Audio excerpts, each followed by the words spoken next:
Bharatiya Janata party जो कह रही है कि हम 2028 तक हम तीसरे स्थान पर आ जाएंगे, ये गलत कैलकुलेशन है। जो नोटबंदी हुई वो बिना सोचे समझे की गई और जिसके कारण हमारी आर्थिक स्थिति आज भी नहीं सुधर पाई। तो समझ में नहीं आता कि सरकार के दिमाग में क्या है। केंद्र सरकार का ये कहना कि हमारी आर्थिक स्थिति ठीक है, ये बिल्कुल गलत बात है। जो भी देश में धर्म के नाम पर राजनीति करता है वो देश बर्बाद हो जाता है। देखिए, चुनाव से पहले दावे के बीच कई जो अपनी कामयाबी है वो मौजूदा मोदी सरकार गिनवा रही है और उसमें सबसे पहला और सबसे बड़ा अर्थव्यवस्था है। लेकिन कोई भी राजनीतिक दल धर्म और जाति से हटकर मूल मुद्दों पर बात नहीं कर रही। आज देश बेरोजगारी की मार झेल रहा है। हमारे पास साथ लोकतांत्रिक सामाजिक न्याय पार्टी के जो राष्ट्रीय अध्यक्ष हैं, पद्मश्री सम्मानित डॉक्टर जगदीश प्रसाद मौजूद हैं। सर, कैसे देखते हैं इन दावों को? अर्थव्यवस्था मजबूत हो गई, हम 5वें नंबर पे हैं और आने वाले दिनों में हम सबसे बड़ी अर्थव्यवस्था के साथ तीसरे नंबर पर होंगे। ये दावे हो रहे हैं लेकिन इसका फलसफा नहीं दिख रहा।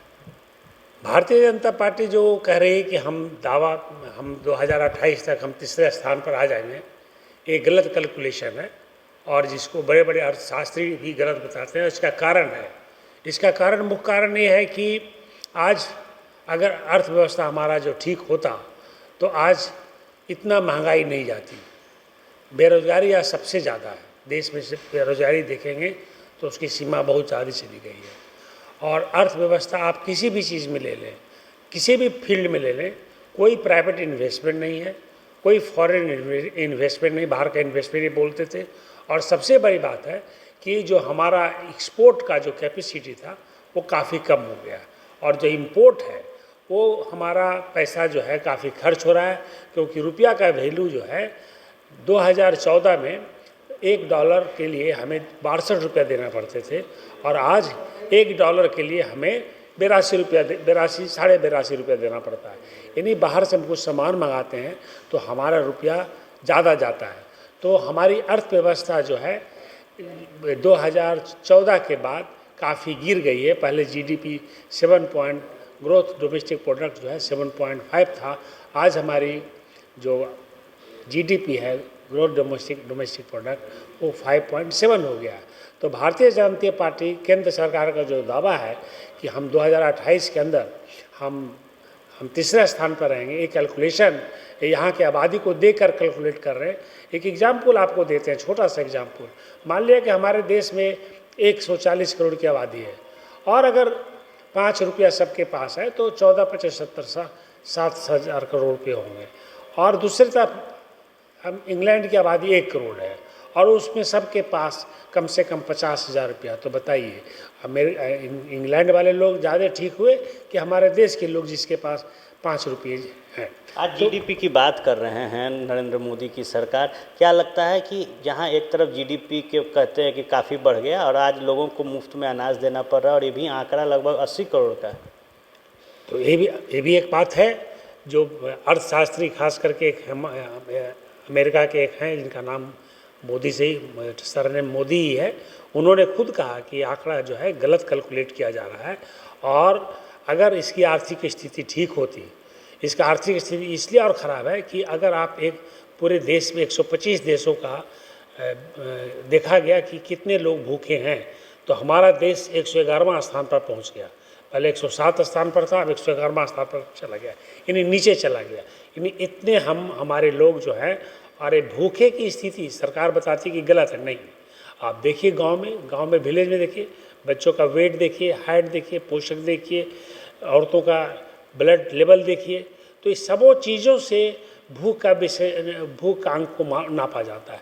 तो हमारे यहाँ जो 83 करोड़ लोगों को अनाज देना पड़ रहा है, अपने पैर पर स्वावलंबी नहीं है, खाने के लिए भी उनको अनाज सरकार से मांगना पड़ता है। तो आप कैसे कह सकते हैं कि हमारे देश की आर्थिक स्थिति खराब है? देश की आर्थिक स्थिति तब अच्छी होती अगर हमारे यहाँ बेरोजगारी खत्म हो जाती। देश की आर्थिक स्थिति तब खत्म होती जब हमारे यहाँ महंगाई नहीं होता। देश की आर्थिक स्थिति होती कि सरकार को 5 किलो अनाज नहीं देना पड़ता। आज 83 करोड़ का आप अनाज दे रहे हैं। तो इस तरह का जो बातें कर रहे हैं, आपके यहाँ कोई फॉरेन इन्वेस्टमेंट नहीं है, आपके यहाँ प्राइवेट इन्वेस्टमेंट नहीं है, आप ये सोच लीजिए। और आप अभी भी लोगों को कहना है, अर्थशास्त्री लोगों का कहना है कि हमारे देश में जो नोटबंदी हुई वो बिना सोचे समझे की गई और जिसके कारण हमारी आर्थिक स्थिति आज भी नहीं सुधर पाई, क्योंकि हमें याद है हमने लिखा हुआ था कि इसके कारण करीब करीब 50 से लेकर के 60 लाख छोटे से लेकर लघु मिनी से लेकर के मीडियम साइज तक उद्योग जो है नोटबंदी के कारण बंद हो गए थे और उससे हमारे देश जो है उसकी आर्थिक स्थिति आज भी नहीं सुधर पाई। नोटबंदी हुई और अब 2000 का भी जो नोट है वो प्रचलन में नहीं है, तो क्या अपनी गलतियों से सीख नहीं ले रही सरकार? कुछ नहीं ले रही है। हमें तो समझ में नहीं आता कि सरकार के दिमाग में क्या है। आपने एक नोट को छापने में उनको 4 रुपया खर्च होता है। अब बताइए कितना करोड़ नोट फिर से छापना पड़ा, फिर से खरीदना पड़ा, फिर से मेहनत लगा। तो हमें ये समझ में आता है कि 2000 नोट पहले 5000, 500, 1000 बंद किए, फिर विदिन अभी 2016 में उन्होंने बंद किया था। 2016 में ही ऐसे क्या आफत आ गई कि फिर उन्होंने 2000 भी बंद कर दिया। तो इस तरह की बातें, आर्थिक स्थिति, सरकार का जो सोच है, आर्थिक नीति का जो सोच है, इसको बदलना पड़ेगा और तभी आर्थिक स्थिति से हमारा देश उभर पाएगा। इसलिए भारतीय जनता पार्टी, केंद्र सरकार का ये कहना कि हमारी आर्थिक स्थिति ठीक है, ये बिल्कुल गलत बात है। एक चीज़ बता दें जो हमारे देश में विकास हुआ है, एक चीज़ बता दें। विपक्ष क्यों नहीं इस मुद्दे को उठा पाता? क्यों बार बार पूरा मुद्दा धर्म और जाति की ओर चला जाता है? क्योंकि बार बार ये जानते हैं।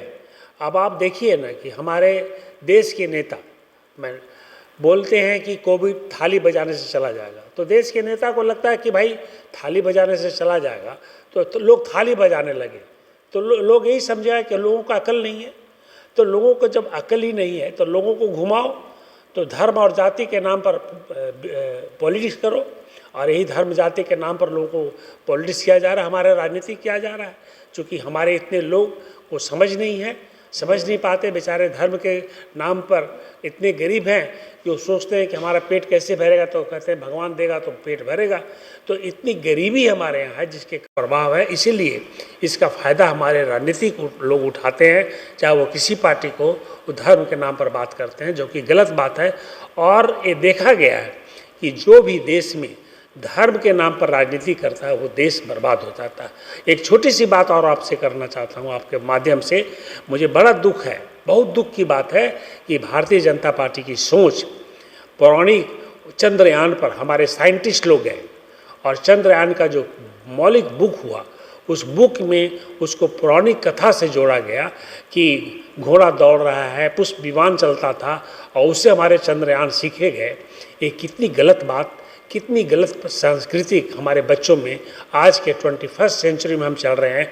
अब भारतीय जनता पार्टी इस तरह का गलत बात, गलत संस्कार हमारे बच्चों के दिमाग में डाल रहा है। लॉजिकली तर्क नहीं दे करके पौराणिक बातें करता है, जो कि एक रामायण, महाभारत, ये सब काव्य हैं, ये सब लिखा गया है लोगों को सीखने के लिए।